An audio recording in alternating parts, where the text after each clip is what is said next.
few seconds participants to join.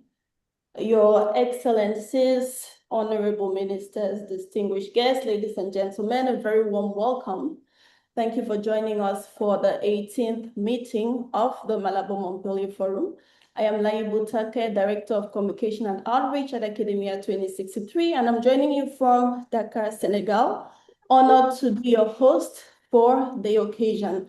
As you settle in, please head to the chat. I see we have around 100 people who have joined so far. We had over 250 registrants for this meeting. So we are looking forward to a very engaging conversation. Please head to the chat and drop a message. Tell us your name, your organization, and your location. We are gathered here today to launch the latest report from the Malabo Montpellier panel of experts in agriculture, engineering, food security, and nutrition. And this forum is organized by Academia 2063 and the Center for Development Research, ZEF, at the University of Bonn. There is a Q&A box at the bottom of your screen. As we make our way through the agenda, you are welcome to drop your questions, your comments, and contributions if you want these to be brought to the attention of the speakers and the various chairs of the sessions we'll be holding today. And we are offering simultaneous interpretation in English and French. You know what to do. You can click the interpretation button at the bottom of your screen and select the relevant language track. So the hot topic of the day is agri-food employment in Africa. We have our experts in the room. We have our senior country representatives in the room. And with that, we have all we need to kick off this session. Our first speaker to deliver welcome remarks is the executive chairperson at Academia 2063 and co-chair at the Malabo Montpellier panel, Dr. Ousmane Badiane.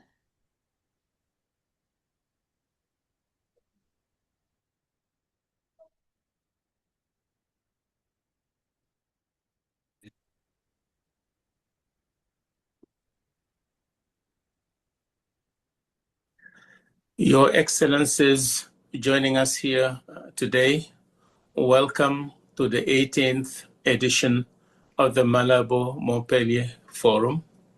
I would also like to welcome our two forum co-chairs, Her Excellency Dr. Assia Ben Salah Alawi from Morocco, and His Excellency former Prime Minister of Niger, Dr. Ibrahim Mayaki, the AU Special Envoy for Food System. In my name and the name of my co-chair, Joachim von Braun, we welcome those who are joining us online as well, and different participants to this forum of the Malabo Montpellier panel. The report today is about a topic of greatest importance for African countries, namely about jobs and employment, gainful jobs, and how to create the conditions for high quality employment for the youth of today and tomorrow. My co-chair, Professor Joachim von Braun, will talk about the report and what it means in a minute. For me, I would like to remind us about the purpose of the Malabo Montpellier panel, its report, and why we are gathered here today. The Malabo Montpellier panel is a network of close to 18 international experts in the area of development, food systems, and the like. And the purpose of the panel is to try and learn from positive change taking place on the ground in areas where African countries have made real progress, and try and turn that progress into lessons for replication by other countries. We do that in every thematic area that we choose, like the one here today on jobs and employment, by developing a robust methodology to score and rank African countries Then we go to the top 5, 4, or 6 countries that are leading the pack, and we'll look at 3 things that we think are very simple for other countries to emulate and to copy. We look at the institutional innovations that governments in those countries have carried out to allow their countries to be ahead of the pack. We also look at policy reforms that they have enacted to boost progress in a specific development area.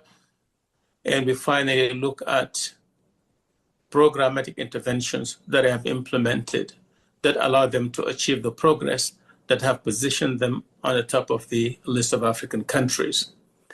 We did the same thing here today, looking at the 3 top countries that have achieved progress in creating employment, expanding it, but also doing so in creating opportunities for high-value jobs and reducing poverty in the respective countries.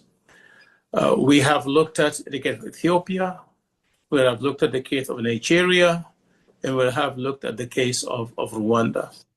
You will see in this report very important steps taken by these countries and a diverse menu of actions that can be taken to achieve progress similar to what we have observed in those 3 case study countries.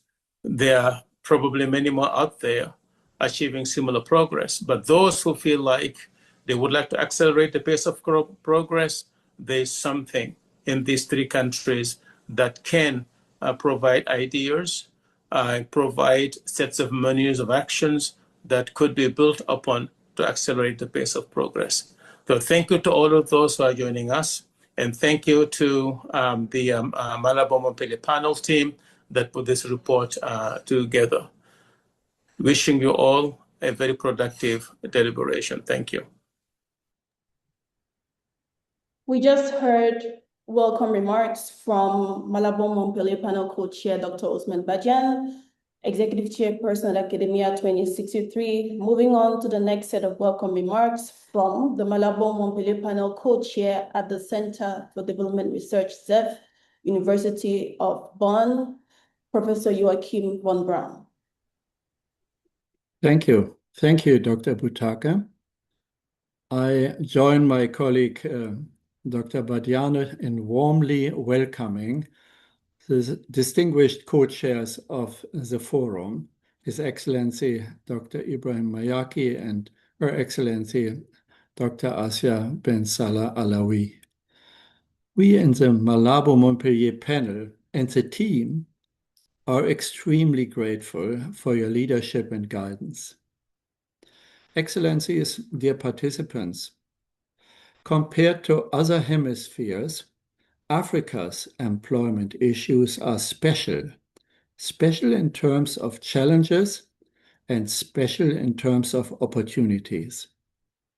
The challenges are large in view of the demographic changes as millions of youth move onto the job markets next decades. A sense of urgency is called for by policy. The opportunities are also large because a big share of these potentially entrepreneurial youth are in rural areas and in farming. This offers specific opportunities for employment creation through agri-food systems productivity enhancement. I would also like to recognize the distinguished senior country representatives and thematic speakers, including Dr. Schaumeyer, Division Director from the German Ministry for Economic Cooperation and Development, Dr. Debisi Araba, the Managing Director of Academia 2063, will appropriately introduce all of them later. Ladies and gentlemen, this report, based on solid research, argues that agri-food systems are central to Africa's employment challenge and offer major pathways to its solution. The markets alone will not solve these challenges. Public policy actions are needed. Actually, A twofold policy approach, a dual approach, is called for to harvest the job potentials. First, indirectly creating jobs by accelerated investment in agri-food systems productivity, which creates the employment multipliers along the value chains. These employment multipliers especially are created through high-value agriculture production and food processing. And secondly, creating directly jobs with labor-intensive public works, building productive rural infrastructures. We note that more than 20 African countries currently invest in rural public works programs, which were so important, by the way, for jobs and the transformation of the rural economy in China in the past and are still today so in India. The public policy actions, together with private sector, needs scaling investments in skills and in entrepreneurship, because the rural youth have entrepreneurship in their DNA. Colleagues, ladies and gentlemen, we look forward to a productive discussion and exchange. Thank you for your attention.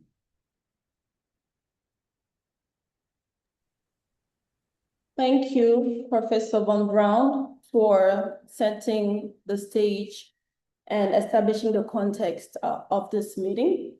We were expecting some opening statements from Commissioner Bilakati from AUC Derby. Unfortunately, he's in transit and will not be able to attend this session.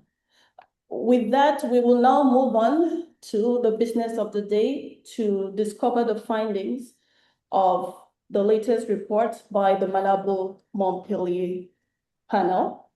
As you know, this report is about agri-food employment in Africa. You can see the title on your screen. To walk us through the key findings of this report, I will now invite two speakers. We have Dr. Bezawit Beyede, senior researcher at ZEF, University of Bonn. And we also have Dr. Aisha Musazi, who is head of the Policy Innovation Unit at Academia 2063 and for the Malabo Montpellier. I would invite our technical team to take care of the feedback. Thank you very much. So our both presenters will take over the session now. I will pass this on to Dr. Nakito. Over to you.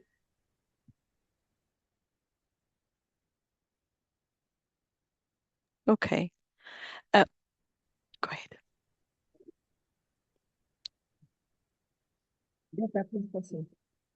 Should I start? Okay. Good afternoon.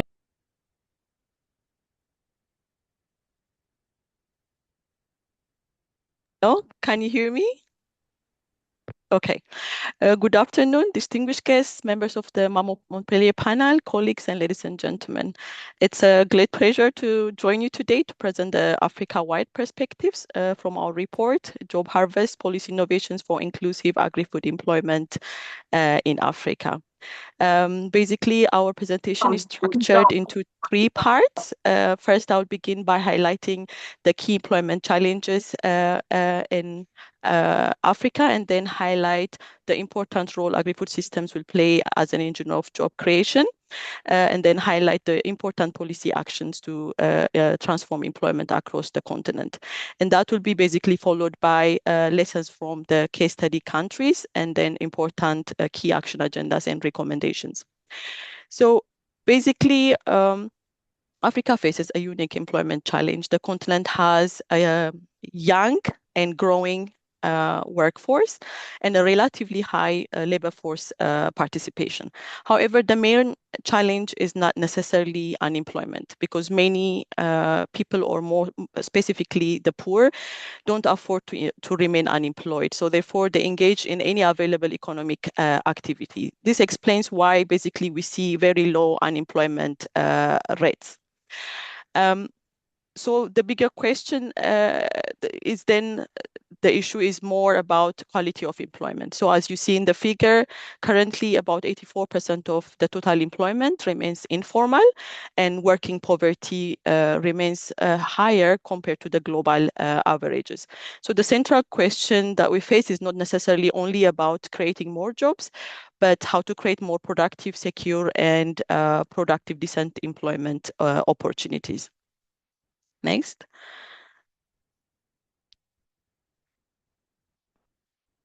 Yeah. And this challenge is particularly important for the youth. Africa has the fastest growing youth population globally. And of course, this presents opportunities in terms of demographic dividend. But then at the same time, it creates the pressure of creating more jobs for the growing labor force. Currently, around 72 million young Africans are not in employment or education or training. And this challenge is particularly pronounced among young women.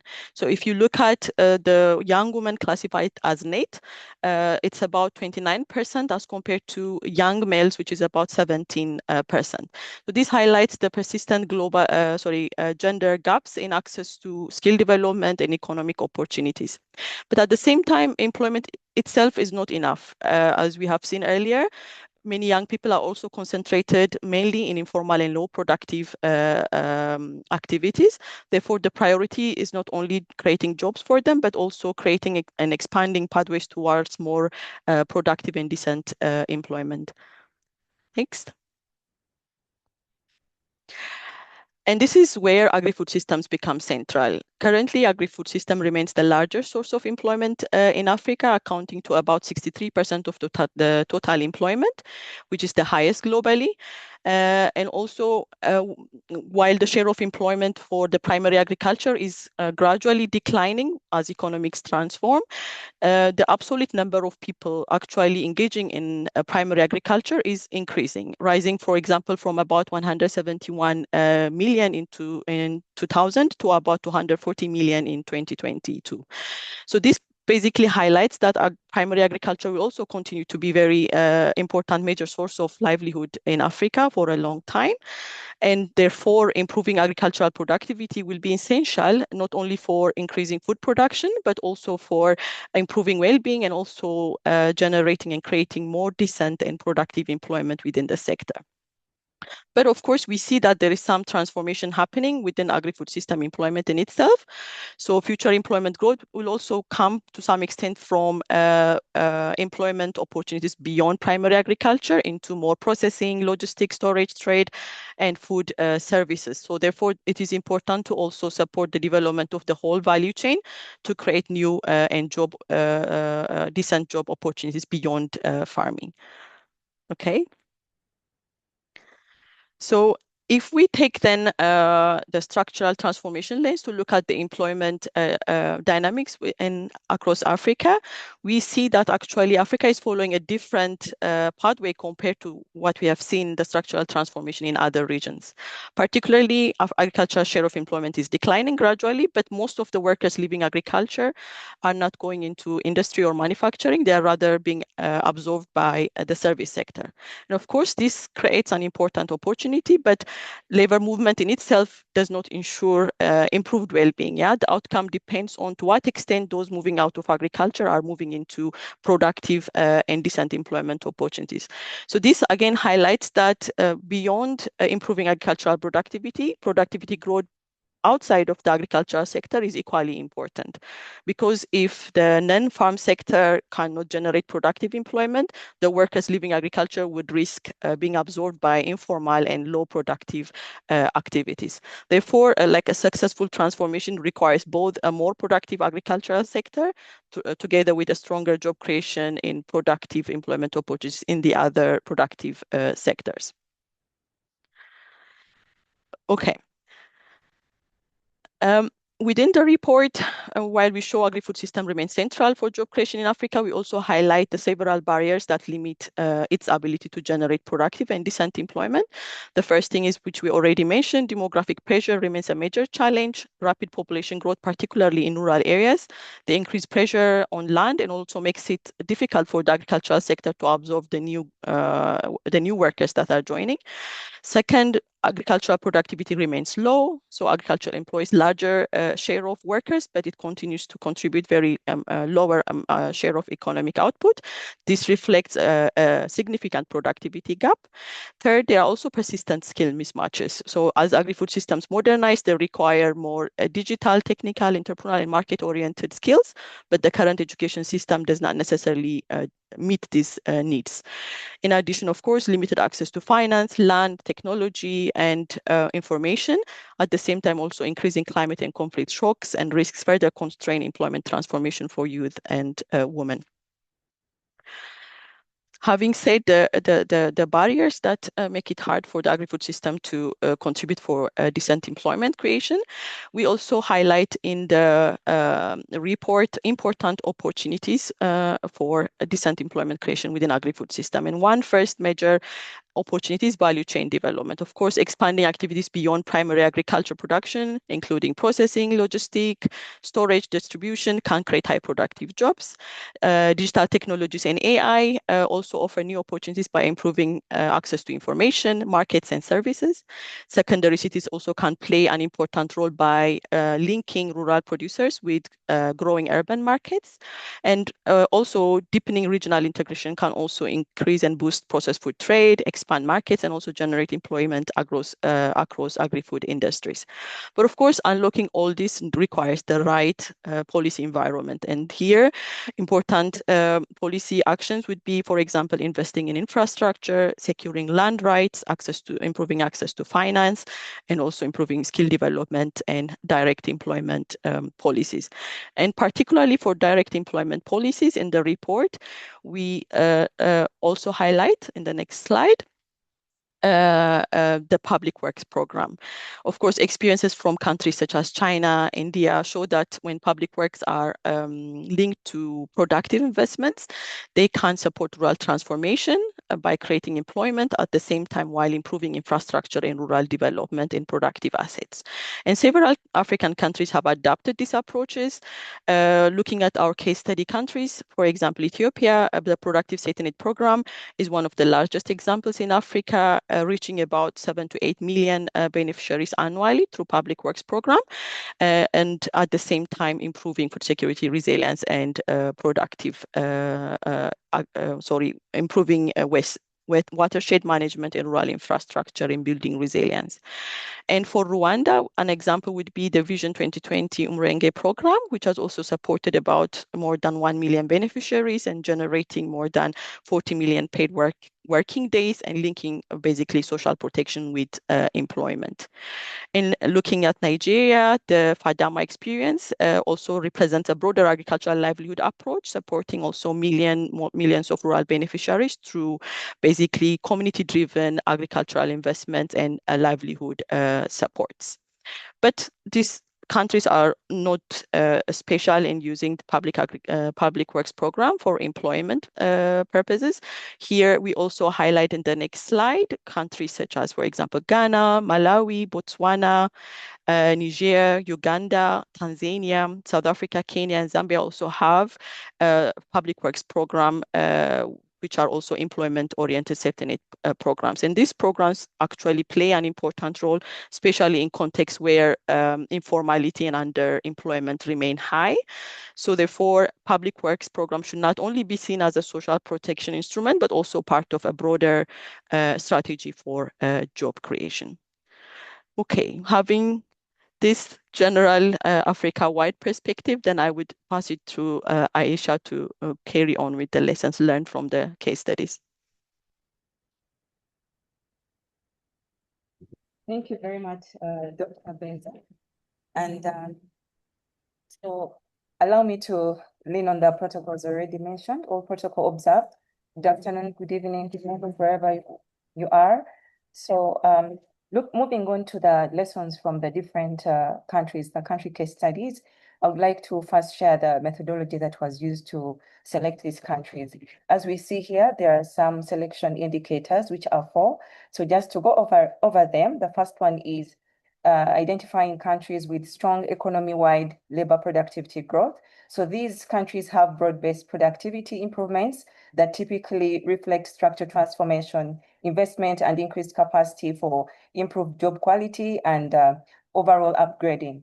The second one is the countries with high growth of labor share in high productivity sectors. So these countries were selected because of the progress they show in structural change. That is the form where we have labor migrating from low productivity to high productivity sectors. And the third one is countries with strong labor productivity growth within individual sectors. So here countries were selected for this category, having shown most labor productivity growth within sectors, that is agriculture, industry, and services. So here we have that productivity in all these three sectors increases even without big shifts in workers across sectors. And then the fourth one is countries that have experienced a strong reduction in the working poverty rate. So these countries have experienced a robust reduction in the working poor population in favor of workers with decent, safe, and productive work. So the question is, how did those four indicators, how were they used then to select the countries?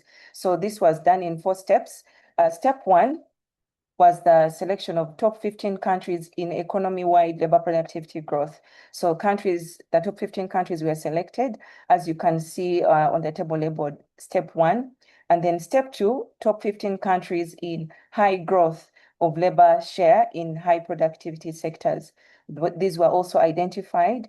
And if you look on the right side, step 2, you can see those countries highlight in the blue shade. But another step here under step 2 still is now finding the countries that were already identified in step 1. So countries appearing in step 1 and step 2 are the ones you see highlighted in red. So moving on to step 3, top 10 countries that had strong labor productivity growth within individual sectors were identified. So from these, countries that had also appeared in step 2, they are now also marked here in red, as you can see here on step 3. And then step 4, from the countries in step 3, we now identified which countries also appear among those ones with a high reduction in working poverty rate.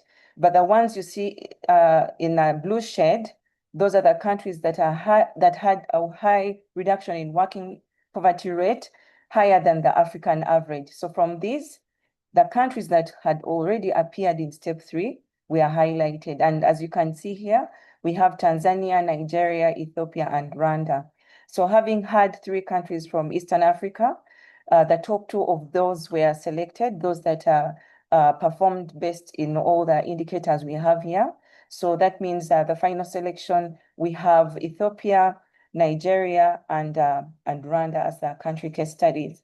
So moving on to the actual lessons, starting off with Ethiopia, a central feature of Ethiopia's approach is the explicit embedding of job creation objectives within the broader national plans, such as the growth and transformation plans 1 and 2, and also the current 10-year perspective development plan. So the latter actually emphasizes and targets a structural shift in the labor force migrating, aiming to have a reduction in agriculture's share of employment, and then have an increase in industry and services sectors as these terms plan. But already some progress has already been noted.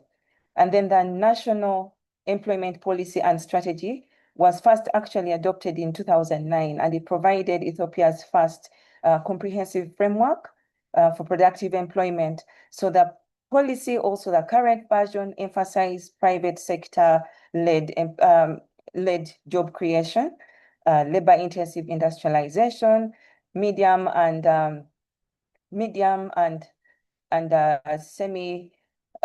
SME development, and also TVET-based skilling to be upgraded. But also there's strong emphasis on improving skillings and opportunities for women and youth. And then another good innovation from Ethiopia is that the Ministry of Labor and Skills was restructured so that they could centralize the previously dispersed functions related to employment creation. So all those functions were centralized, and these include labor administration, job creation and also improvements in the TVET curriculum. And of course, this is supported by the Ethiopian labor market information system and also the one-stop services centers, which help to improve job matching, that is between the employers seeking employees and also the people seeking for jobs. And also another strategy from Ethiopia or approach is advancing industrialization. So here they have the Ethiopian Investment Commission, which adopted a one-stop investment facilitation model to simplify the establishment and operation of domestic and foreign investments in sectors or like industry itself, emphasizing agribusiness, agro-processing, and other manufacturing subsectors. So it serves as a single point of contact, including providing services like investment permits, business licensing, administration of investment, incentives, and also post-establishment business support. And it further has interventions to streamline processes. So here we have relevant government agencies establishing dedicated service desks within the commission itself, so helping to strengthen interagency coordination and reduce administrative barriers for investors. Then the Industrial Parks Development Corporation, since 2014, has developed and also still manages 11 special economic zones and also 3 industrial parks. So these parks have created 90,000 jobs, mostly also for young women and men, and also has generated over 163 million USD in net exports, which has contributed around 40%, that is in Ethiopia's manufactured exports around 2020. And to ensure that women are not left behind, the Women Entrepreneurship Development Project targets women-owned micro and small enterprises by providing business training and improving access to finance. So by 2024, it had expanded to 18 cities and delivered 25,000 loans. And the loans were about each around 10,000 USD. So this they also provided, alongside the finance, it provided business training to over 30,000 women entrepreneurs. So of course, some impact evaluations were conducted, and they found that businesses that received support from this project generated 30% higher profits and also were able to hire 50% more employees than comparable projects that didn't receive support. And from Nigeria, to strengthen agri-food system skilling, the Federal Ministry of Agriculture and Food Security oversees 4 specialized federal universities of agriculture. So these institutions are designed to produce graduates with technical and entrepreneurial skills in areas like agronomy, agro-processing, agribusiness management, and also agriculture engineering to support the transition of labor to high productivity activities. And then the Students' Industrial Work Experience Scheme, it's managed by the Industrial Training Fund, and it collaborates with tertiary institutions, employers, and regulatory bodies like the National Universities Commission. So it provides students with practical exposure to workplace environments before graduation. This helps to facilitate their transition from school to work. And this scheme is approved as a minimum academic standard in various degrees. So it's a very vital program. And then to advance or to promote high labor productivity in key sectors, Nigeria's National Productivity Center established a national system for productivity measurement. So this system tracks trends and develops databases which provide evidence for policy formulation.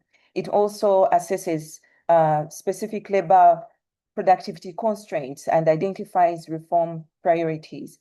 It also provides capacity building to ensure that the measurements they take are as accurate as possible. So all the interventions around labor productivity are supported and of course promoted by the national policy on productivity.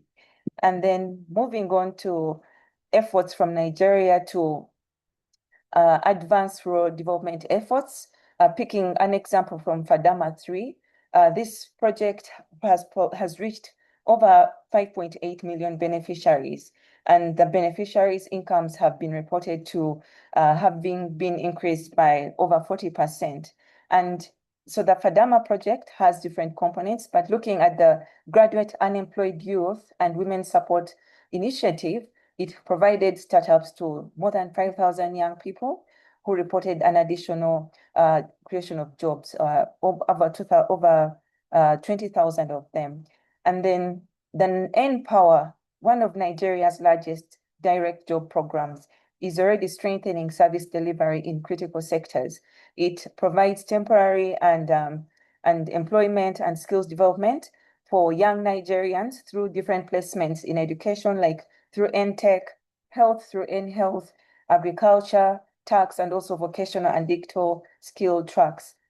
And here you can see that the beneficiaries have been to date over 50,000 youth since 2016 to 2020, and over half of them are women. Another intervention from Nigeria, or should I say innovation, is the Bank of Agriculture and Bank of Industry.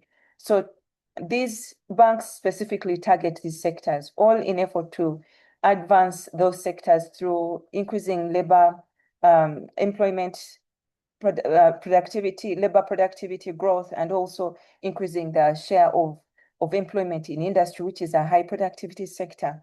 And so picking some examples from Bank of Industry, it has provided financial and advisory support for enterprise development, modernization, and expansion of, for example, manufacturing, agro-processing, renewable energy, and of course, services. And to look at the impact so far between 2015 and 2024, the Bank of Industry mobilized over 7 billion USD and financed 5.4 million enterprises. So from this, over 15 million jobs were created, both direct and indirect jobs. And in addition to these specialized banks, Nigeria also establishes targeted financial instruments to encourage commercial banks to lend to the agriculture sector. An example here is Nigeria incentive-based risk-sharing system for agriculture lending, which the risks lending the agriculture value chain, all actors across the agri-food value chain. So for example, it provides credit guarantees of up to 75% alongside technical assistance, and that is to producers, processors, input suppliers, and also logistic providers, all in effort to support conversion of informal and subsistence activities into viable enterprises, supporting enterprise growth and also labor productivity. And moving on to Rwanda, Rwanda has also implemented innovations to help in advancing the industrial sector in the country. So starting with the Rwanda Development Board, it has the one-stop center which streamlines business registration and provides fiscal incentives to attract job creating investments in agri-food value chains. So this model has contributed to Rwanda being ranked as one of the world's leaders in operational efficiency, directly encouraging private investment needed to scale agri-food enterprises. And Industrial Development and Export Diversification Council brings together the public and private leaders together to provide oversight and resolve private sector constraints. This is all in effort to improve the industry sector, employment within the industry sector. And in collaboration with IDEC, we have the Private Sector Development and Youth Employment Sector Strategic Plan Working Group, which brings together government ministries, development partners, private sector, all associated with private sector associations to coordinate employment and industrial growth. And looking at the reforms on the technical, vocational, and education and training, Rwanda has the Chief Skills Office. This office centralizes workforce planning and ensures that TVET curricula are informed by actual private sector needs. Remember, the private sector is very critical in improving the employment landscape. So this office comes in very handy.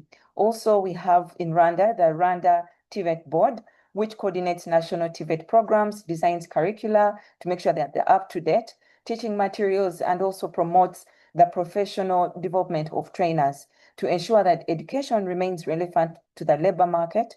The board also engages directly with professional bodies in the various sectors and also private sector bodies to inform the curricular design. So as you can see here, we have the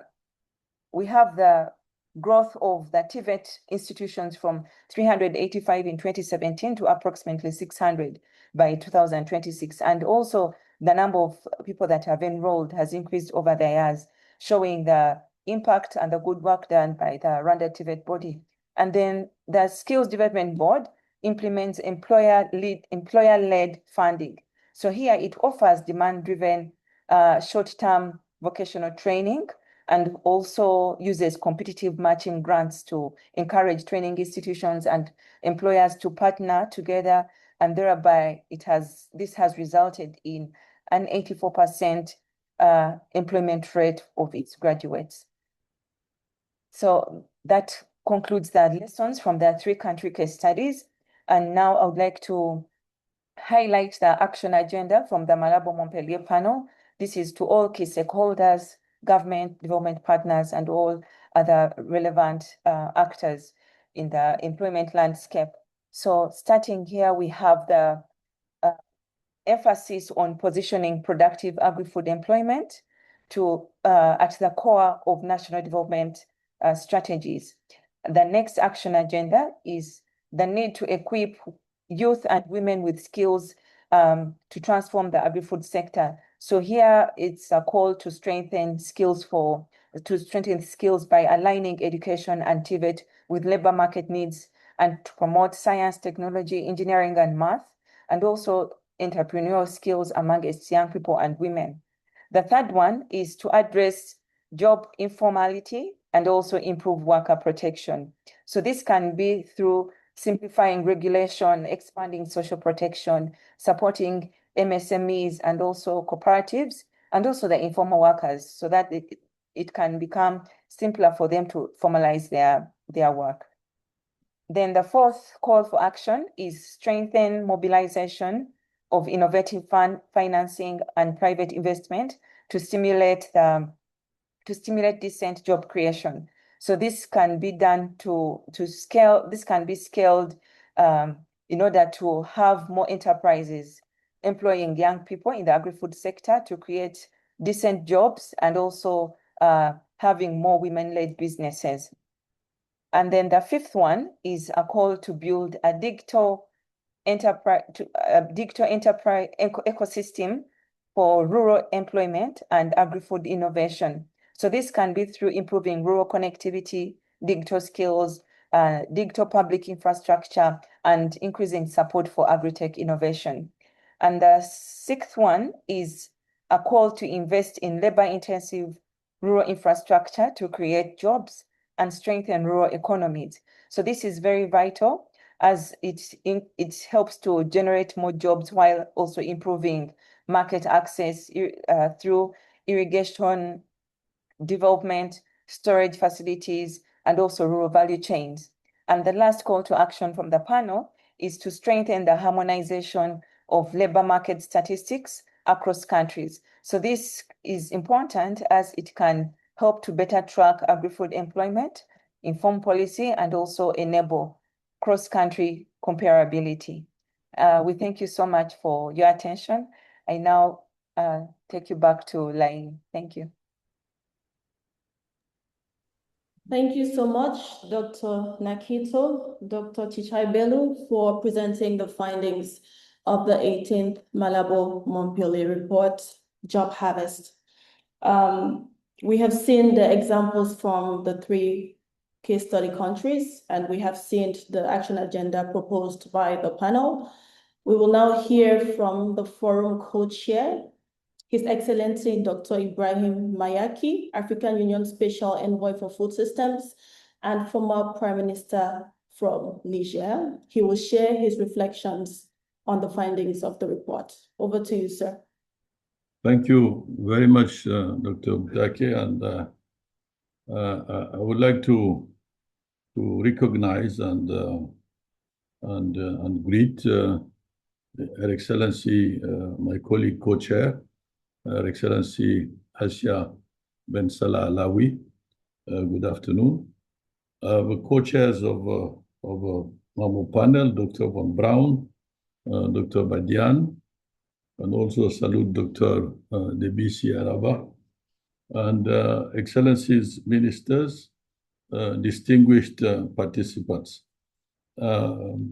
I find this report extremely pertinent at a critical moment. As you all know, we are in the process of finalizing the implementation guidelines of the Kampala Declaration. And these implementation guidelines will help us, all of us, the African Union will help us implement the Kampala strategy nationally, regionally, and continentally. So the content of this report will absolutely feed this rationale of implementation of Kampala by providing new tools regarding innovation on a subject which is very critical for the future of this continent, which is employment. So it comes at a very critical moment, and when you read the recommendations, they are packaged in a systemic way because each recommendation is linked to the other one. Now, my second point is that the importance of this report comes from the fact that it draws lessons of implementation that has already taken place on the ground from the various countries. So these lessons are also critical elements that can nourish the implementation of Kampala. And I think we should really congratulate those who participated in the framing of this report, because it is the lessons are very precise. They are not general lessons. And being very precise, even if they are attached to a specific context, you can directly think in terms of replicability. And replicability does not mean mimetism. It means to think about a sound, positive lesson and see how it can fit in a different context, which needs an innovative approach. So my third point would be about the fact that Africa faces high inequality. We are the most unequal region in the world, and high unemployment. When you combine these two factors together, you have sources of instability, and I know a little bit what I'm talking about because I come from the Sahel region. You have sources of instability and sources of conflict. So if we do not fix the unemployment issue, whatever definition we give to unemployment, because decent jobs are not in the informal sector, but the question is not here. If we do not fix that, what is in jeopardy is the stability of our governance systems for the years to come. My third point is that The numbers we are dealing with are massive. The need for jobs in a transformational perspective is around 20 million, and the need for jobs in a minimal basis is about 10 to 12 million. So with massive numbers, we need innovation, but at the same time, we need acceleration. And this is why the recommendations are extremely useful, because they are about innovation and they are about acceleration.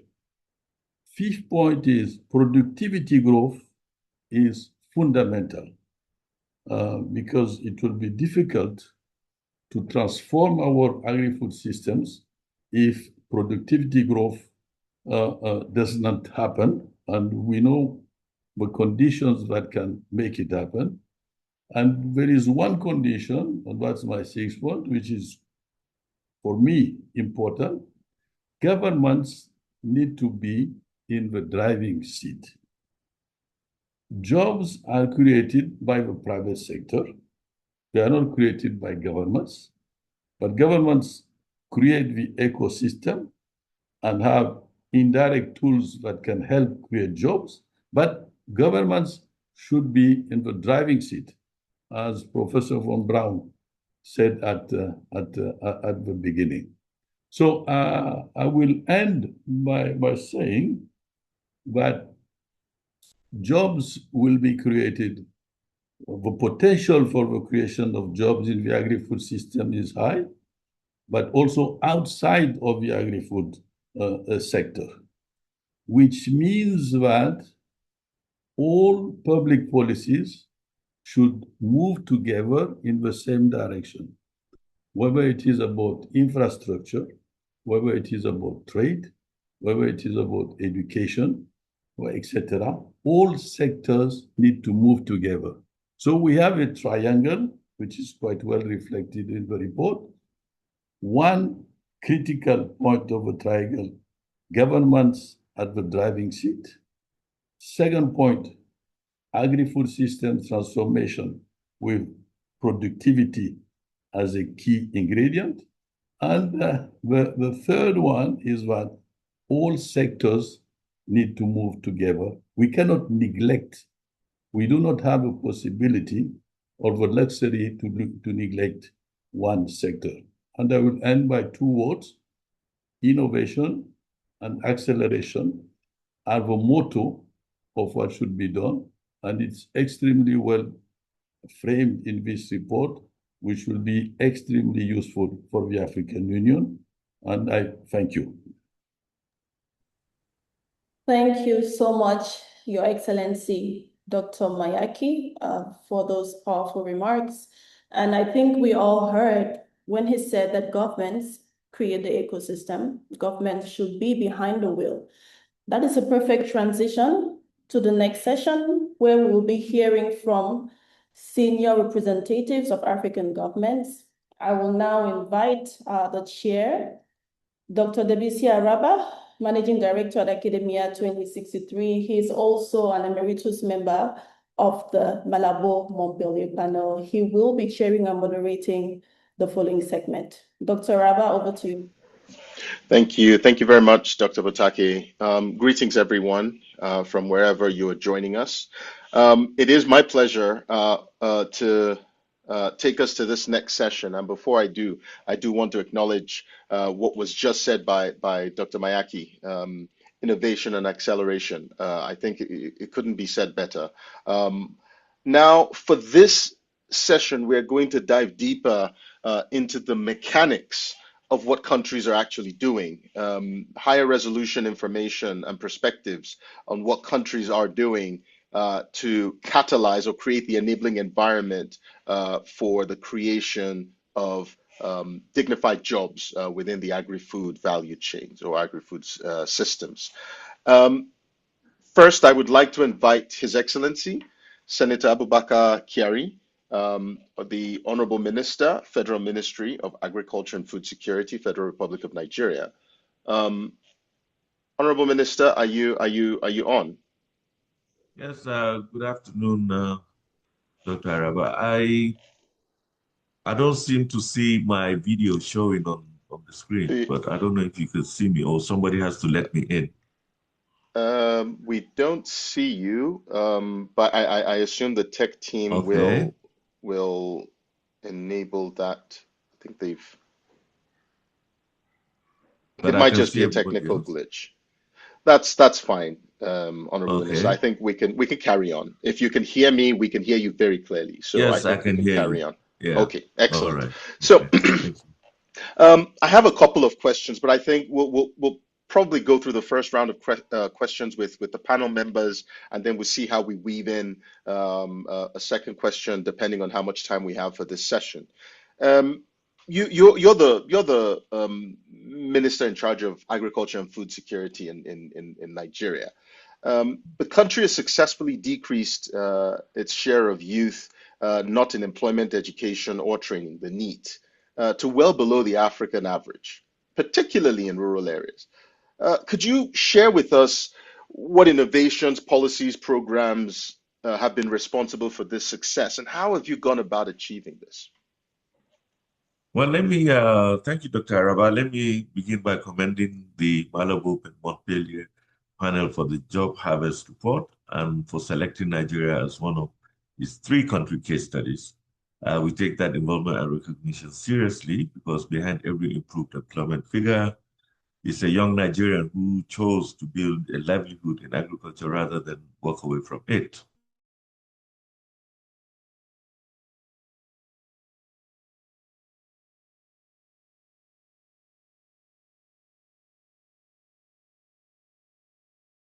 Deliberate policy. You are aware that under the leadership of His Excellency President Bola Ahmed Tinubu, GCFR, we declared a state of emergency on food security way back in July 2023, because food security is national security. That declaration unlocked accelerated investment in production, mechanization, irrigation, agro-processing, storage, and market development. Each of these investments is also an employment program, whether or not it carries that name. Second, we stopped treating young people as beneficiaries and started treating them as entrepreneurs through National Agricultural Growth Scheme. And Dr. Araba, I'm happy you also are aware of that from the Agricultural Growth Scheme, Agro Pocket, supported by the African Development Bank. Our youth farmer empowerment programs, we have rural youth gained access to land, mechanization, improved inputs, and guaranteed markets. The AgroPocket digital platform puts agronomic training, weather data, and market prices on their phones. A young person learning on that platform while running a poultry or horticulture enterprise is by definition no longer outside employment, education, or training. And that's how the number moved, not through reclassification, but real enterprise. Third, we built the value chain jobs that young people actually want. We asked them, we looked at them, and then we target those under our special agro-industrial processing zones, which is also backed by the African Development Bank and other partners like IFAD and Islamic Development Bank. Now operate across 8 states. We have started and we have generated over 120,000 direct and indirect jobs in processing, logistics, equipment maintenance, and digital services. And we dismantled the financing barrier through the National Agricultural Development Fund, which started operation just a little over 3 years ago. And we positioned and restructured the Bank of Agriculture and also restructured the Nigerian Agricultural Insurance Corporation. And our development partners, a young person with a viable idea is no longer defeated by an impossible collateral requirement. So by and large, it's like a multiple different types of programs that has impacted on that. And then let's not also forget the enthusiasm created by the young people themselves. When agriculture was a bit drudgery, and they were running away from it. We have brought in new systems, mechanization. Mr. President last year launched the 2,000 tractors and also 9,000 different implements and 9,000 sets of spare parts to the mechanization program, which is currently being handled by the Bank of Agriculture. Well, thank you. Thank you very much, Honorable Minister. I think, for me, the heart of what you said started with what you said at the beginning. You started by listening to the constituency and responding to their needs. This is a whole of government approach. If we were to look forward, looking forward, given the interministerial or intersectoral nature of the policies and programs that you've put in place, how critical is it for Nigeria or for you to collaborate beyond the Ministry of Agriculture, to collaborate with other ministries, Ministry of Finance, Trade, Youth Development, ICT, etc.? How critical is it for interministerial collaboration to be embedded in your strategy for you to succeed, in your opinion? Well, when you look at agriculture, especially the 8-point agenda of Mr. President, where we have food security at the top agenda, job creation, poverty reduction, inclusivity of women and youth, access to finance, rule of law, corruption, national security. In that in itself, I looked at it in such a way that over 70%, or rather 7 out of the 8-point agenda of Mr. President, agriculture has a lot to do with it. And when you look at all the other areas like inclusivity, you're looking at finance, you're looking at women for inclusion, there's the Ministry of Women Affairs, there's the Ministry of Youth Development, and now, which is also another ministry, Ministry of Livestock Development. And for food security, even marine and blue economy, because fisheries is now under marine and blue economy. We environment. So water resources for irrigation. So at the end of the day, we have interministerial dialogue, which is has element of Ministry of Health and Budget and Economic Planning.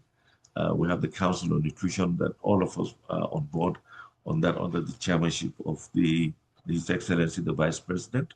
So and even during our retreat when we were sworn in as ministers, the president challenged us to collaborate interministerially. So we've been doing that, and I believe we're getting a lot of successes. In fact, next week, Monday, on the 13th, I have about 5 or 6 ministers that I have invited to work on the strategic plan of the CADAP declaration, Kampala declaration for the strategy document. The zero draft is ready, and we want them to own it as well. So we're bringing them all on board. And because when you talk about, for instance, the all year round farming that we try to encourage in the country, we cannot do that without the Ministry of Water Resources, who has the mandate of irrigation. And they have a lot of the river basins under their kitty. And you talk about talk about food and nutrition security. We're also talking about Ministry of Health. We're talking about fisheries and all that.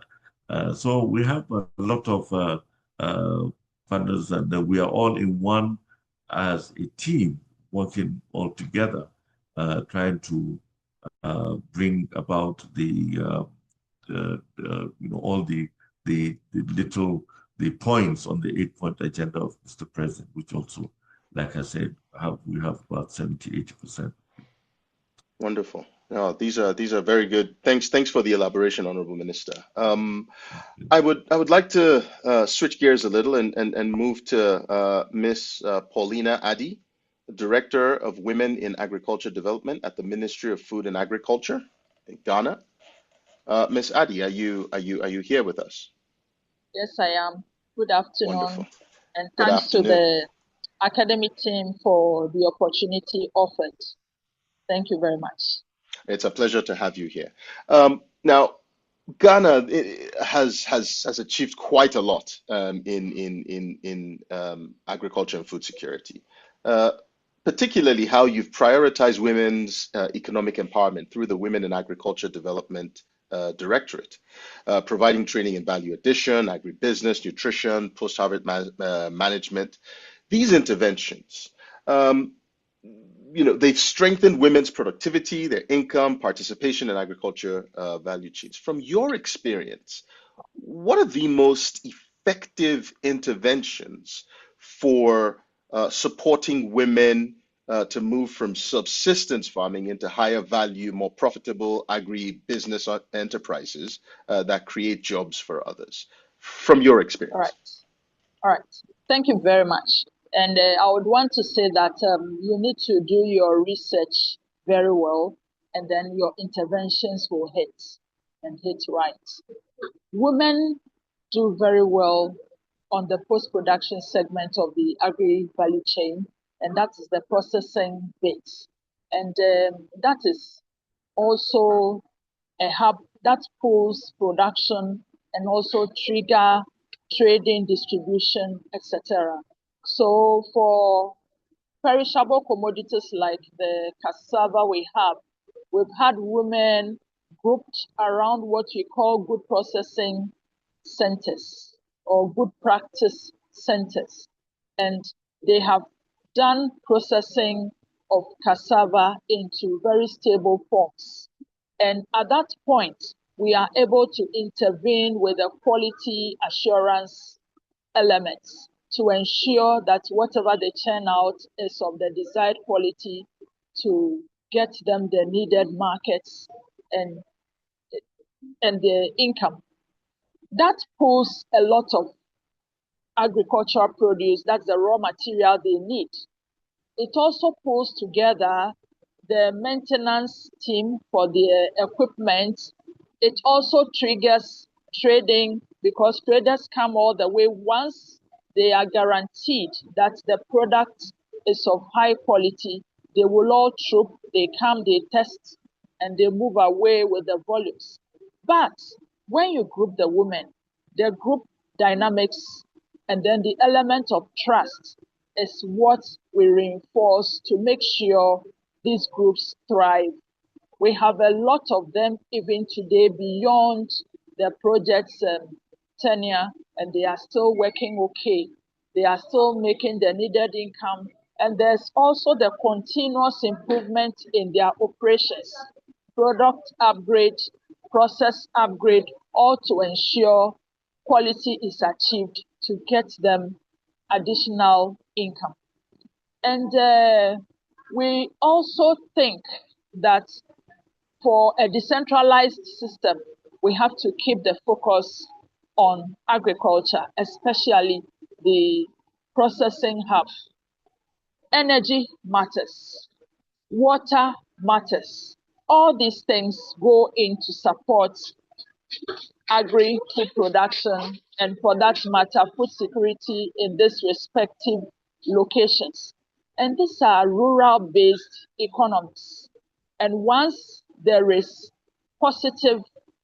a positive result, it ramifies the community and you see changes emerging. Women will need land, but I think we have to push our support to where their energies are required most, and that is the post-production segment.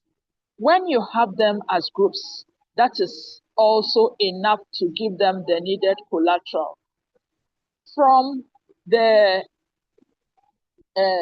previous speaker, not the one from my sister country, he spoke about government being in the driving seat. Yes, and that was exactly what we did.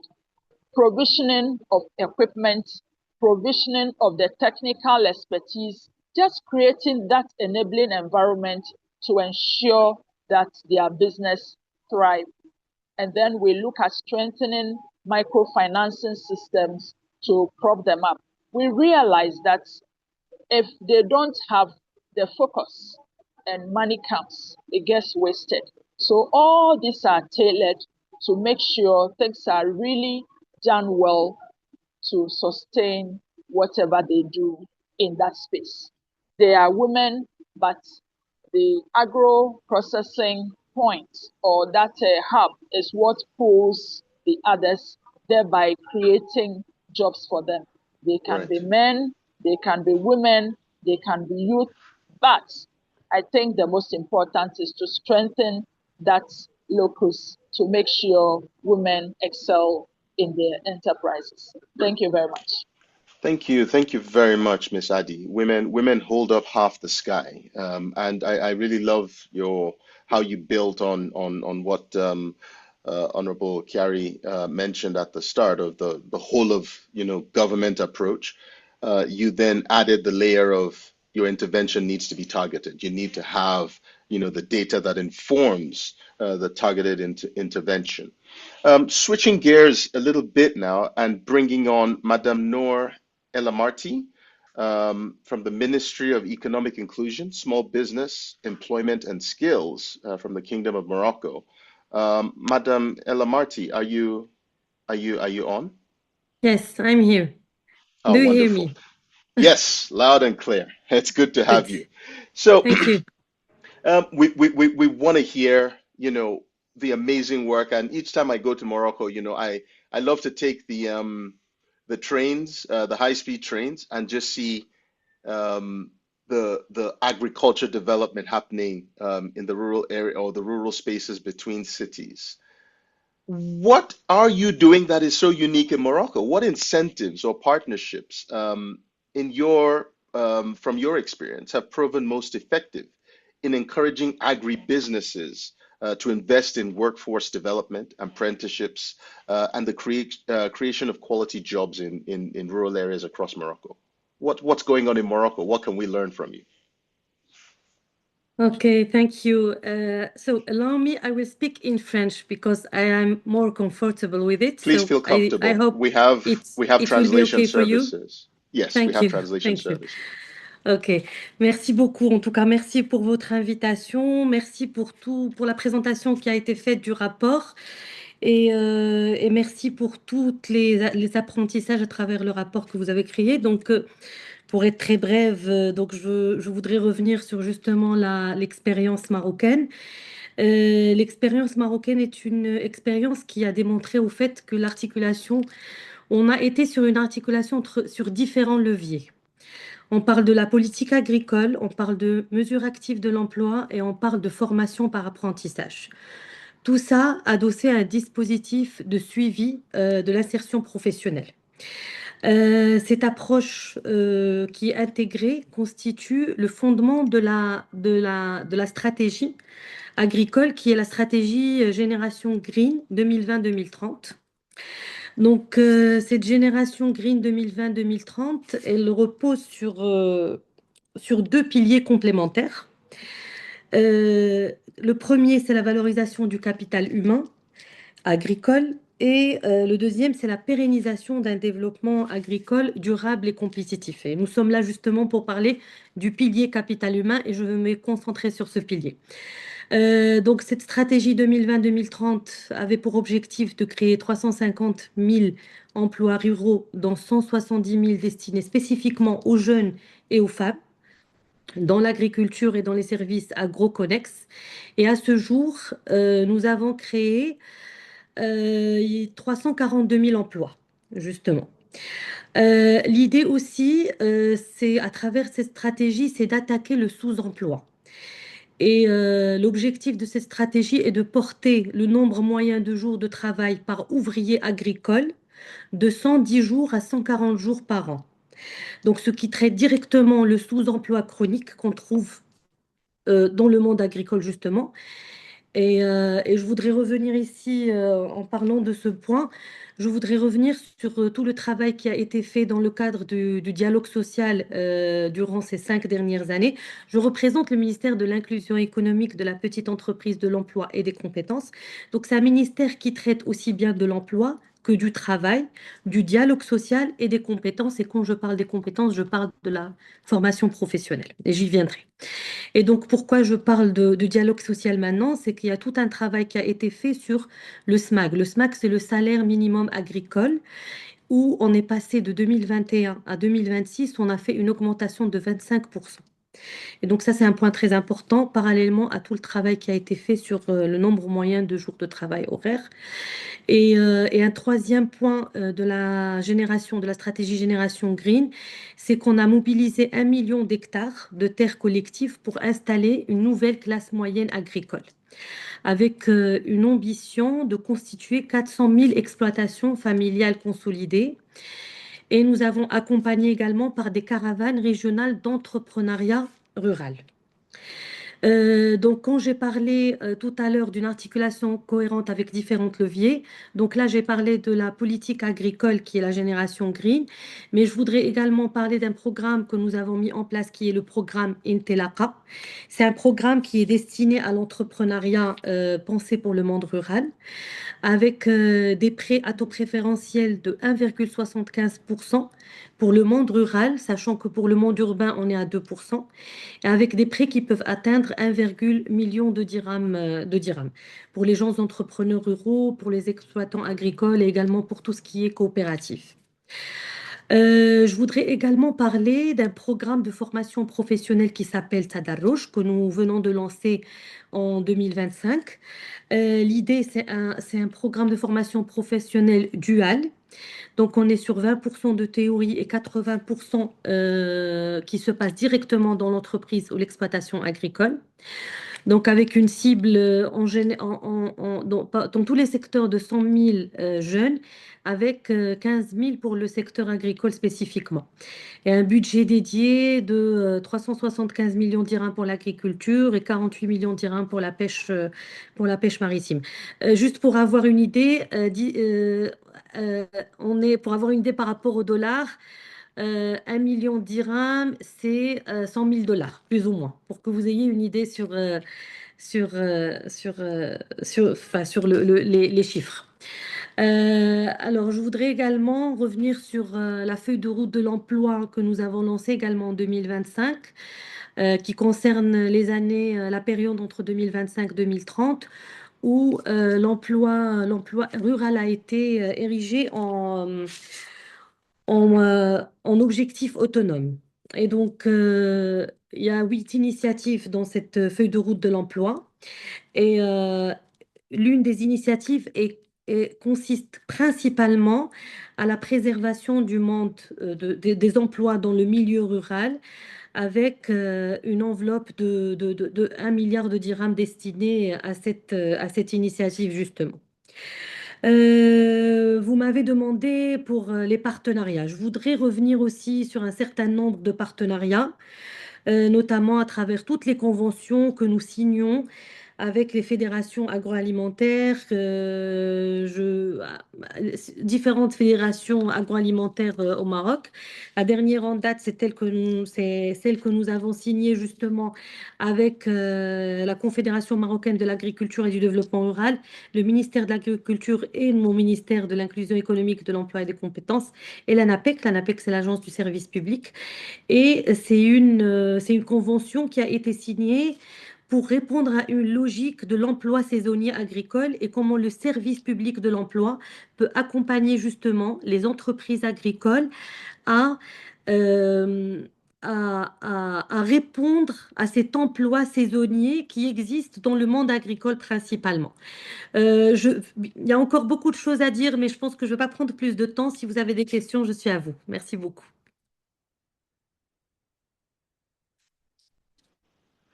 Oh, wonderful. I mean, I do have a lot more questions. We just don't have enough time. I will do my best to follow up on a couple of ideas within the policies and what you have achieved in Morocco.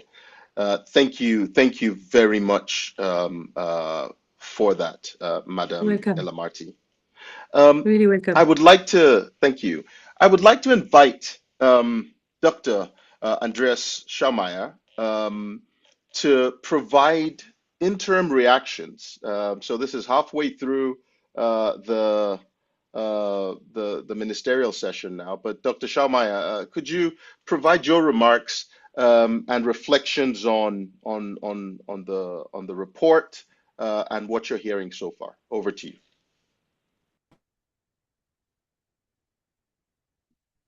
Thank you, DBC, for allowing me the halfway through intervention. So my name is Andreas Schaumeier. I'm from the Ministry of Development Cooperation here in Germany. We are proudly also financing this project, and yeah, I'm really thankful for the paper you published and also for the insights. And I'll just give you 1 to 3 minute reflection on it, because what Joachim von Braun mentioned about the productivity, but also the rural development and public investment aspect, I think is probably something that we all have to note, because when we talk about which system provides the best labor market needs, which or delivers in these results, it's one of the strengths of the German system, which is the TVET system, the vocational training. And I think what is really important is that it is neither just the government system or neither just the private system. It's something in between, where government and private sector work together since decades, with a very long history. And I think this is the strength, because then the private sector and the government is really achieving the results for the labor market needs. And in this direction, we're really happy to support from German Development Cooperation, either through IFAD agribusiness hubs or through our Young Leader program at the UNFSS hub, or other projects that we are financing. But for me, I think the biggest strength is this collaboration between private sector and public sector, and also the understanding that the paper or the presentation of the results just showed that also you need governmental investment into infrastructure, but also into better financing investment. But then the private sector needs adequate labor, and how to provide this adequate labor is something that, yeah, government and private sector should work together. And I think with this, I just leave it there, and I would like really congratulate you to this presentation and to the substantial results. Thank you very much. Wonderful. Thank you very much, Dr. Schaumeier, Head of Division Food Security and Fisheries at the German Ministry of Economic Cooperation and Development, BMZ. We would like to take the second half of the ministerial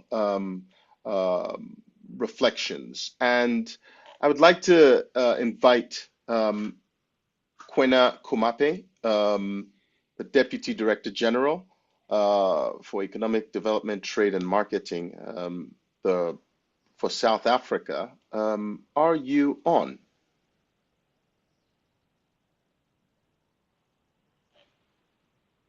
Okay.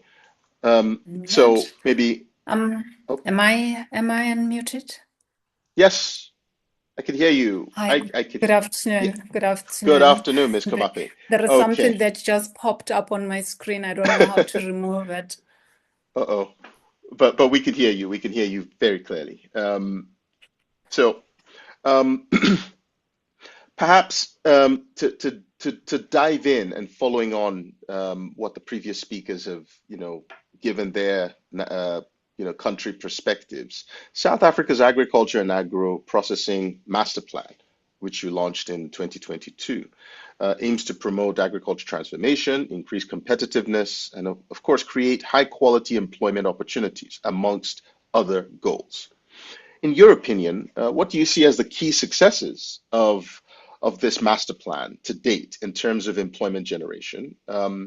And what are your top priorities to sustain the energy going forward? Over to you. Thank you very much. And I just want to thank the speakers before me. Indeed, we do have this Agriculture and Agro-Processing Master Plan, which is a social compact between government, private sector, as well as civil society. And as government, our agriculture sector, its duality. We come from a point where, or an era where we had some of the farmers in the country who are commercial, well supported by government. And we had another set of farmers in the country who didn't get the kind of support that the others got prior to 1994, which is the democratic, when the democratic government took over. So essentially, agriculture has always been seen as the cornerstone that will develop our country, that will ensure that we create the necessary employment that is in order to transform our rural areas. And indeed, agriculture has lived to that promise of creating jobs. We have moved from the 600,000 jobs in the past decade. Now we're talking about almost 900,000 to 1,000,000 jobs as envisaged in our national agricultural plan, which is the NDP. So what is it that we have achieved in terms of the Agriculture and Agro-Processing Master Plan? Firstly, we've got 6 areas that we looked at in the AAMP.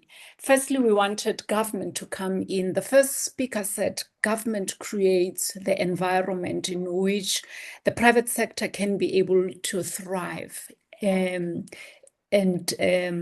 create the necessary employment that is required. So it still is our responsibility as government to resolve the policy ambiguities to ensure that when the investors come into the sector, they do not have those. The infrastructure, I know we read a lot about our ports, which were lagging behind. That's one of the areas which we are winning in terms of refurbishing and bringing them on par to ensure that they are competitive. We work with private sector on that, and our Department of Transport, actually the partnerships among the departments, not only agriculture looking into others. For example, actually one of the speakers before me did talk about the partnerships, not only within the department that is responsible for agriculture, but with other National Treasury, Transport, for example. In our case, we are responsible for the refurbishment of the ports, more so that our agriculture is more export oriented. In terms of production, we have been able to come together in terms of the implementation of the master plan, Agriculture and Agro-Processing Master Plan. We implement it in 2 ways. Firstly, through the creation of the production schemes, The production schemes are meant to bring the land in rural areas that is fallow under production. There has been quite surpluses of grains, as I'm not going to give the figures now, but we have seen that constant increase in the grains, maize, as those areas are brought into production. Market access as well. We have been looking at the export markets. We are even the Africa Continental Free Trade Area agreement. It's one of those collaborations that we are looking at within the continent, and the agro-processing as well has drastically been contributing. Actually, the whole sector has been contributing to the GDP, even though it remains at 3% contribution to the GDP. But when you look at agriculture's contribution to manufacturing, it's about 70% of that goes into manufacturing. And there are quite a number of programs that we have developed as government, such as the placement of youth into farms. Actually, in this particular instance, not every youth. We're looking at graduates from our colleges. We've got the colleges of agriculture that affiliate to the department, as well as from universities as well, in order for them to spend about 2 years in those farms. And government in turn pays for their stipend. And in collaboration with the Department of Rural Development and Land Reform, we do have a policy that for land allocation, which mainly looks at the youth and women as priority. Let me leave it there, Chair. Wonderful. Thank you very much for your intervention, Ms. Komakwe. I believe we are in an era where we need, as you said, this whole of government approach, but also we need to be very clear on what the outcomes should be, and we should be measuring what these outcomes are, and building these precepts. Speaking of precepts, I would like to invite Dr. Paul Mwambu, the Commissioner Crop Inspection and Certification at the Ministry of Agriculture, Animal Industry and Fisheries from Uganda. Dr. Mwambu, are you here with us? Oh yeah, sure. Thank you very much. I Super. hope I'm audible. Oh, yes. So how is Uganda transforming agri-food value chains to ensure decent employment opportunities for a rural population, especially most of whom depend mainly on agriculture? How are you also including women and youth in this? Thank you very much.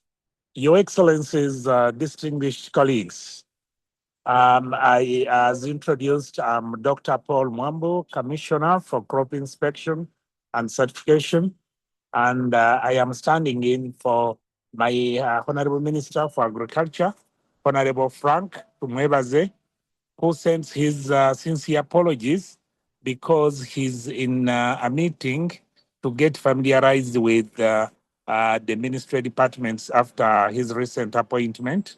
Remember, we have just come out of an election period, but I'm happy to be here and very privileged to be representing my minister. Now, Uganda's commitment under the NDP4, that is the National Development Plan 4, is clear.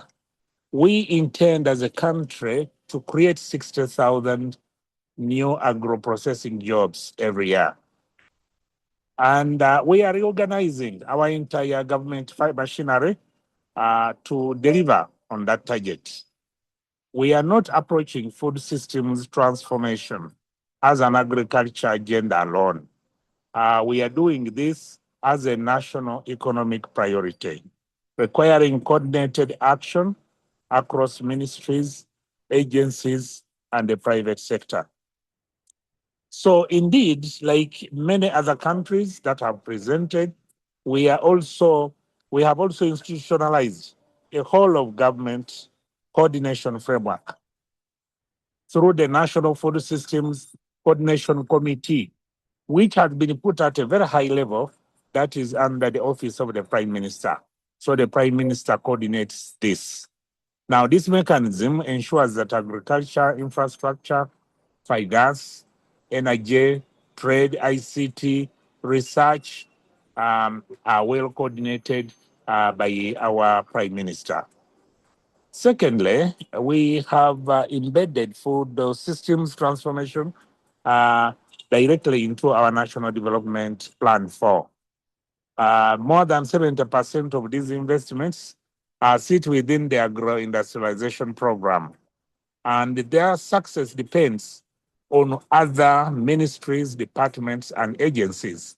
For example, Ministry of Works on working on road corridors to reduce logistics costs, Ministry of Energy accelerating rural electrification for power agro processing, Ministry of Water for scaling irrigation as a climate smart productivity driver, Ministry of Finance in capitalizing credit facilities such as the Uganda Development Bank and the Agricultural Credit Facility.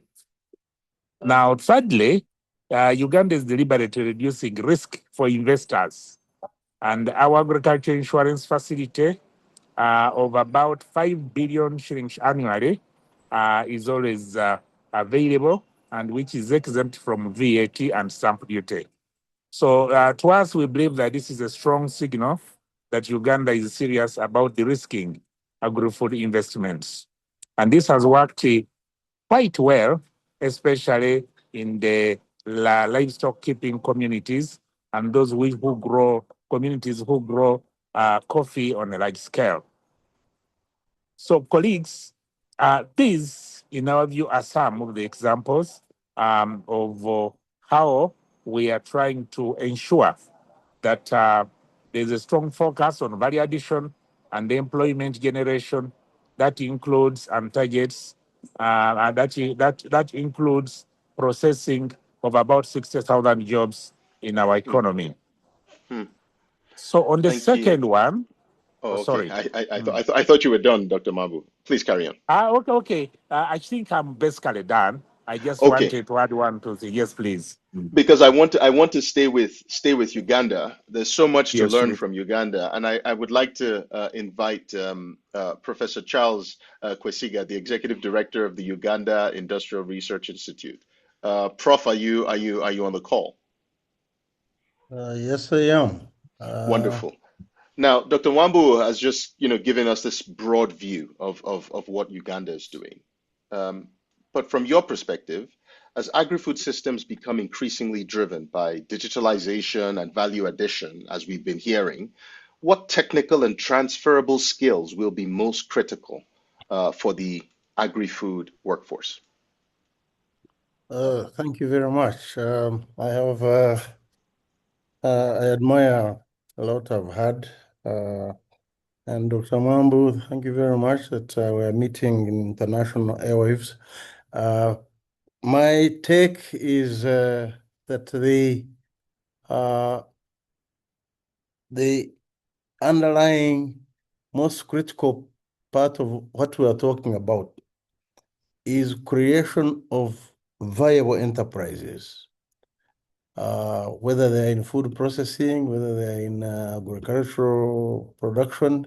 Very, very critical to all this is creation of viable enterprises. Viable enterprises can be created by focusing on appropriate technologies. Creating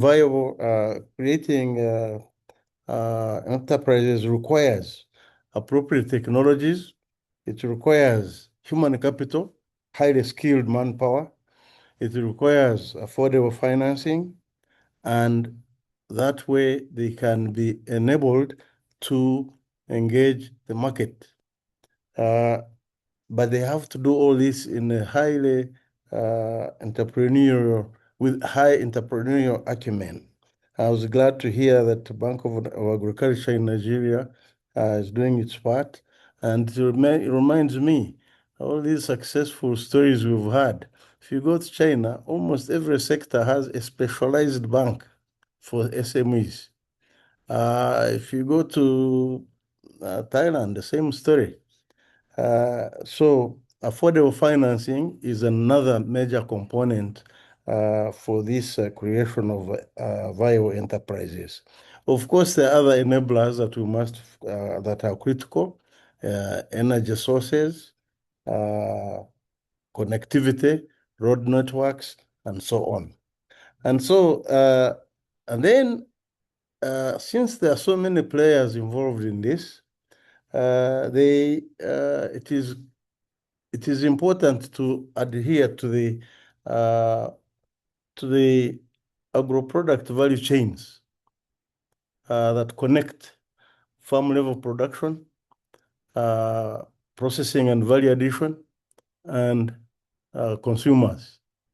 There is a tendency for some of our people to engage in everything as if they have expertise in all areas, and that's not practical. But if we focus our energies so that farm level production is indeed of high productivity, producing the right quality of product, then we can value add to their products, and by the time it goes to consumers, it is profitable and can generate successful outcomes. In the announcement I got from the organizers, they wanted me to talk about agri-food systems with respect to technical and transferable skills. Indeed, without skilled manpower, we are not going far. And digitalization is become sine qua non to successful entrepreneurial undertakings. In education, digital skills will enable students and teachers to participate actively through online learning, access diverse sources, develop autonomy, and so on, and collaborate globally.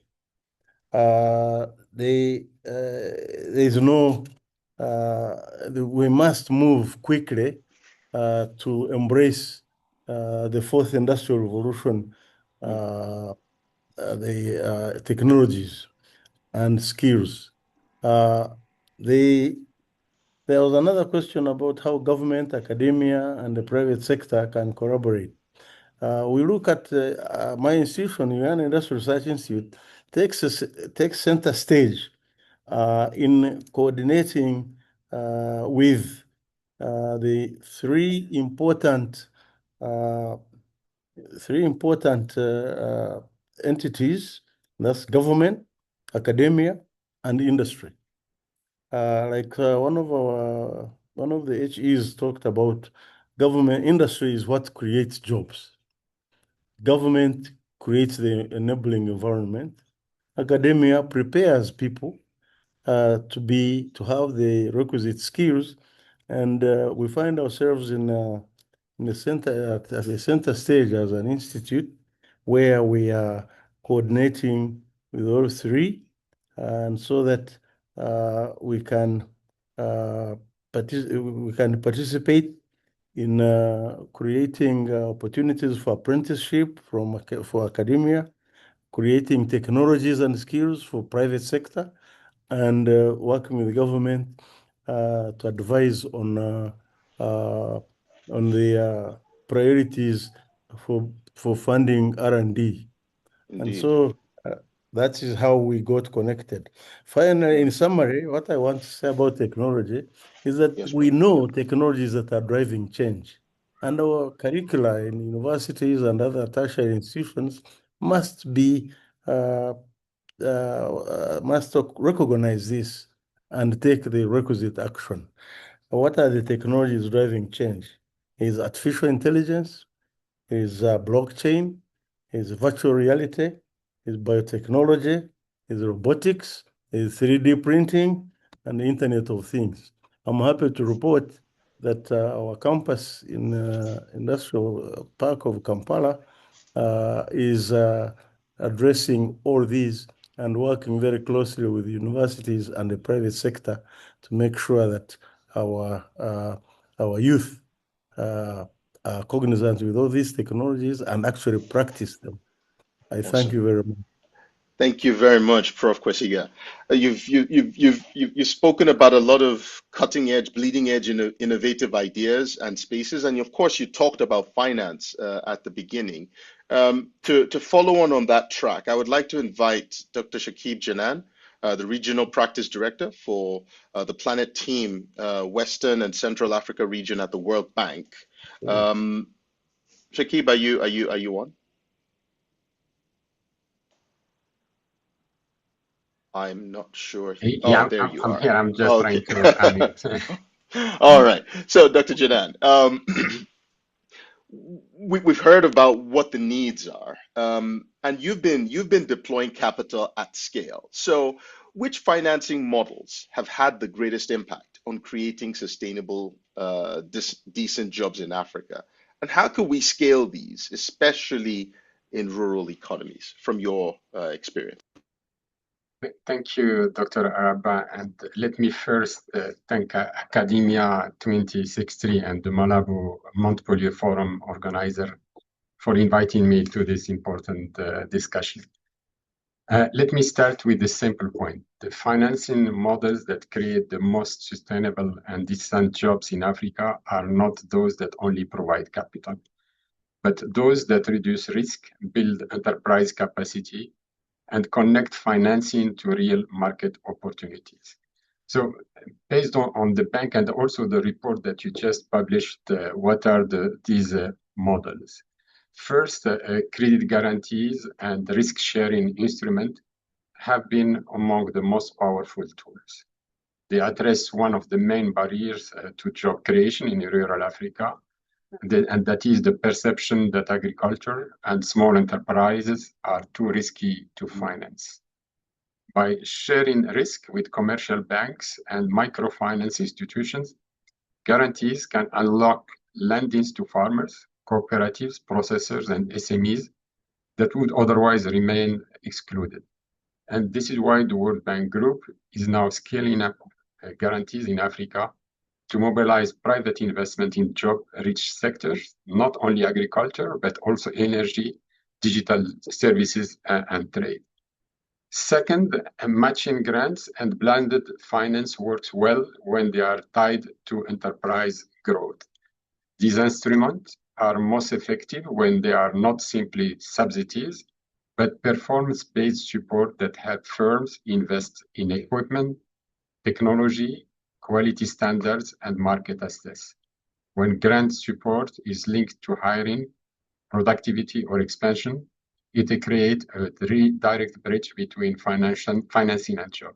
And here we just approved recently for Nigeria a 500 million financing project that will do this kind of matching grant and blended finance, working directly with the private sector. A third financing mechanism is, a clear mass might be combined with skills. And again, here from the same report that you just published, evidence from programs such as Ethiopia's Women Entrepreneurship Development Project and Rwanda's Skills Program show that enterprises grow faster when capital is paired with training, mentoring, and market-relevant skills. The lesson here is clear. Credit alone is not enough if entrepreneurs and workers do not have the skills to use it productively. Fourth, asset-based and value chain financing are especially relevant for rural economies. And this is the cases of warehouse receipts, warranty system, and anchor buyer models, which allow farmers and small business to use stored product, purchase contract, or off-takers relationships as collaterals. These approaches reduce seasonal cash flow constraint, improve bargaining power, and connect rural producers to more reliable markets. Now, on the second question, to scale up these models in rural economies, where I'm saying three conditions are essential. First, we need stronger local financial institutions, rural banks, microfinance institutions, cooperative and digital lenders that understand local markets and can serve dispersed clients at lower cost. Second, financing may be blended with infrastructure and in services, and this is feeder roads, storage, irrigation, digital platforms, extension, and market information. And finally, in the third point, we need partnerships with off-takers, processors, and aggregators so that smallholders are not financed in isolation, but are part of functioning value chain. So just here maybe, and to conclude, the initiative launched by the World Bank Group last October as part of its annual meetings, the initiative is known as AgriConnect, aim to scale these financial models. And the way forward is not to choose one instrument, but to combine them. Guarantees to reduce risk, blended finance to crowd in private capital, skills to raise productivity, and value chain financing to connect rural producers to markets. If designed this way, financing can move beyond short-term support and become a platform for sustainable, inclusive, and decent jobs across Africa. So let me stop here and hand it back to you. Wonderful. Thank you very much, Dr. Jinan. I mean, congratulations on AgriConnect. And it is our hope that it is enduring and will be successful as you scale across Africa and the rest of the world.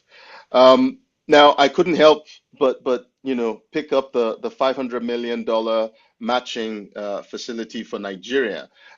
If we still have His Excellency Honorable Kyari, can I just invite you to give the closing remarks to confirm that indeed the World Bank is supporting Nigeria with this facility?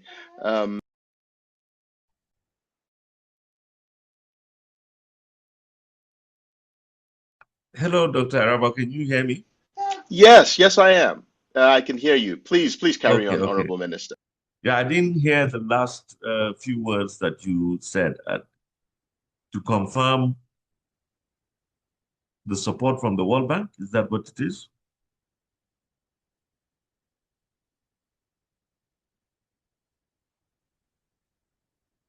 Hello? Sorry, Honorable Minister. Yes, I wanted you to confirm. So is this facility in Nigeria, and what are you going to do with it? And can you just help us bring this session to an end on a positive note? Over to you, sir. Okay, well, thank you very much. Let me permit me to also thank Dr. Shakib, whom I met a couple of weeks ago in Accra, Ghana, and we discussed the Agro project, which has been funded and supported by the World Bank. Thank you very much for that wonderful project. It's a $500 million project, which we think that it will build up to almost $4 or $5 billion over a 10-year period. We are all excited about it. And the Federal Executive Council had already approved the borrowing plan already, so we're moving at fast speed. Let me just, before I give a word of closing remarks, Dr. Araba, allow me to appreciate the Kingdom of Morocco, whose representatives have joined this roundtable, whose distinguished ambassador, Her Excellency Dr. Asia bin Salah Aloui, co-chairs this very forum. Nigeria and Morocco share one of the most productive agricultural partnerships on our continent, from fertilizer cooperation with OCP to the frontier of agricultural technology. Next week, from beginning of next week, we have a delegation that will be led by the Deputy Chief of Staff to the President. We lead a delegation to the Kingdom to formalize a partnership on geospatial land intelligence, hosted by at the Mohammed VI Polytechnic University in Ben Gurion. It is an African cooperation, exactly the kind that this forum exists to encourage, and Nigeria is really enthusiastic about it. Distinguished colleagues, let me express Nigeria's gratitude to the co-chairs of this forum for their stewardship, to Dr. DBC Araba for guiding this conversation with such skill. Dr. Araba, a personal word, you served our ministry with distinction earlier in your career, and Nigeria remains proud of what you do now for the continent. In a sense, you are asking me questions about a house you helped build. To the Malabo Montpellier panel and the authors of the Job Harvest Report for placing evidence before us, and to my fellow country representatives and speakers whose reflections have enriched this session. Our experience confirms a simple truth. Sustainable youth employment is created when a country invests at the same time in education, research, finance, infrastructure, and competitive value chains. And that commitment is current. Only this morning in Abuja, I declared open the national validation of Nigeria's agri-food system strategy and action plan for implementing the Kampala Declaration, a plan consulted across all 6 geopolitical zones and built to place jobs for our youth and women at its center. As Africa begins the Kampala decade, Nigeria has already begun. We will keep making these investments so that every rural young Nigerian sees agriculture as a pathway to dignity, innovation, and wealth. I sincerely thank you for this opportunity, and I wish you well in carrying out these laudable assignments before us. Thank you very much. Wonderful. Thank you very much, Honorable Minister. I think on behalf of the distinguished speakers for the 2 sessions that we've had, we sincerely appreciate your interventions, your inputs, your thoughts, thoughtfulness. And with that, I would like to hand over the ceremony to my colleague, Dr. Lai Butake, for her reflections as we bring this to the final session. Over to you, Dr. Butake. Thank you so much, Dr. Araba, for moderating the panel, the very important panel with senior representatives from African countries. We've heard from them what they are doing in terms of expanding opportunities for agri-food employment for women, youth, and other groups. And now it's been a very, very interesting conversation. Unfortunately, all good things have to come to an end.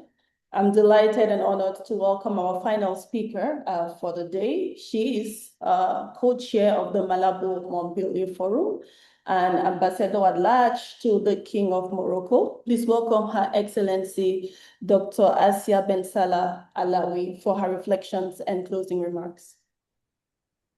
Well, thank you very much, Dr. Butake. Can you hear me? Can everybody hear me? Yes, we can. Yes, you can? Your Excellency, Dr. Ibrahim Mayaki, Professor Van Braun, Dr. Badian, and members of the Malabo Montpellier panel, honorable ministers and senior representatives of the African Union, of African countries, of development partner organization present here today, ladies and gentlemen, all protocols observed. As we close this conference, I invite us all to step back and ask a simple question. What kind of future are we preparing for Africa's young people? Because in the end, this conversation is not only about agriculture, it is not only about food systems, it is not only about employment. It is about dignity. It is about whether a young woman in a rural area can see a future in the place where she comes from. It is about whether a young man can earn a decent living without having to migrate out of desperation. It is about whether farming is seen as a last resort or as the beginning of an economy that processes, transports, trades, innovates, exports, and creates wealth. The central message: I want to congratulate the team for a rich report about a central topic in a timely moment. I do thank as well all the speakers for their meaningful exchanges, and Mr. Minister from Nigeria for this good news and good partnership with my own country. This forum has reminded us of one powerful truth. Africa does not lack workers, well, for the time being, because we are starting in Morocco to have shortage in a few sectors. This forum has reminded us of one powerful truth. So Africa has limited pathways to productive, dignified, and future-ready work. Our people are already working, our farmers, our transporters, our traders, processors, market women, young entrepreneurs, informal workers, and digital innovators, all are working. However, too many are working without security. Too many are working without tools, finance, and infrastructure. Too many are working without the chance to move from survival to prosperity. Ethiopia's Productive Safety Net program, for instance, which is one of Africa's largest social protection programs, not only provides millions of people in rural areas with jobs, but it also improves their livelihoods through nutrition, interventions, and access to education. So our task is not simply to create jobs in the narrow sense. Our task is to turn work into wealth by ensuring the jobs are decent and in high productive activities such as agri-food processing. Agri-food systems as Africa's employment engine, as we have seen.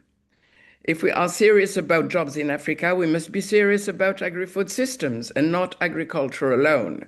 The farm is only the first chapter. The full story includes storage, cold chains, aggregation, processing, packaging, transport, food safety, logistics, markets, retail, restaurants, digital platforms, climate services, data systems, finance, and trade. So the productivity challenge is there. We cannot build decent jobs on low productivity. A farmer with poor seeds, no irrigation, no finance, no storage, and no market access is not lacking ambition. It is an ecosystem which is lacking. So productivity must be at the center of our employment agenda. But let us be clear. It is not sufficient if it is necessary. It is about earning more and ensuring that those who do the work share in the value they create. Youth and women, the transformation we seek will require that women and young people are placed at the center, not as beneficiaries, but as builders. Women already hold food systems together. They produce, process, trade, cook, sell, and feed communities. Yet, too often, they do so with less land, less credit, less technology, less protection, and less recognition. And our youth must be equipped not only with hope, but with tools, technical skills, digital skills, business skills, green skills, and access to capital. Rwanda and Zambia both developed skills development funds to improve young people's technical and soft skills through technical and vocational education training institutions in order to enhance their employability and entrepreneurial capabilities. Nigeria, on the other hand, encourages firms to hire and train young people through incentives tied to job creation and investment size. Financing and partnership are really important. We must also take note that the scale of Africa's jobs challenge cannot be met by public budgets alone. We need new partnerships and new instruments. The private sector must not be treated as a guest at the table. It must be a co-builder. Madame Lamarty, whom I thank very much, has shown how the integrated and comprehensive policies are creating quality jobs in Morocco, not mentioning for the green generation 2020-2030. And before that, Morocco's Green Morocco Plan 2008-2020 shows how private investment can enable agri-food employment transformation. The strategy used public support to crowd in private capital across the agricultural value chain, which helped create numerous jobs. So investment must therefore be responsible. We need investment that creates jobs, respects workers, strengthens local value chain, supports smallholders, and keeps more value within African economies. So closing call to action, agri-food employment transformation does not happen through isolated projects. It happens when policies, budgets, institutions, and political will move in the same direction to sustainably improve livelihoods. So as we leave the 18th Malabo Montpellier Forum on Policy Innovations for Inclusive Agri-Food Employment in Africa, let us leave with a different kind of commitment. For instance, let every policymaker ask, how many decent jobs will this policy create? For every agricultural investment, ask, where is the value addition? Let every young program ask, what real market is this training connected to? For every infrastructure project, ask, which farmers, firms, and workers will it connect? Let every regional trade reform ask, how will this create African jobs? I look forward for such commitments to be actually taken, and furthermore, actions toward African quality jobs. Let's make sure that Africa can learn from Africa as our forum and panel ambition. Thank you all for your dedication. With this, I formally conclude the 18th Malabo Montpellier Forum. Thank you, everybody.